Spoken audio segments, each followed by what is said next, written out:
Hello, Bohol TV Show! Pag-usapan natin yung pag-endorso ni VP Sara kay Senator Amy Marcos. Kailangan po ba natin si Amy Marcos ihalal natin sa Senado? Yes! Sabi nga ni Tatay Digong na malaking tulong po si Amy Marcos sa atin, lalo na sa kay Pangulong Duterte na makabalik dito sa Pilipinas. Mabait naman po si Amy Marcos.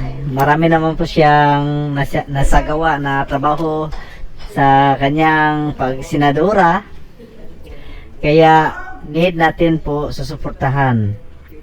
Kasi sinabi nga ni Tate Digong, kailangan po na mahalal uli si Senator Amy Marcos. At siya naman po inendorso ni VP Sara. Hindi naman yan inendorso kung hindi maganda yung salubin niya kay Tatay Digong. Kaya magkaisa tayo. Kulang naman po yung line up natin. Kaya i-insert po natin si Amy Marcos sa senador ngayong eleksyon. Huwag niyo kalimutan, vote Amy Marcos number 39 sa balota. Magkaisa po tayo, ha.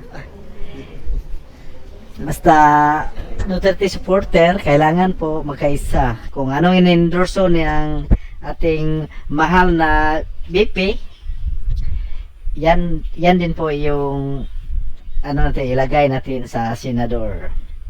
Vote Amy Marcos.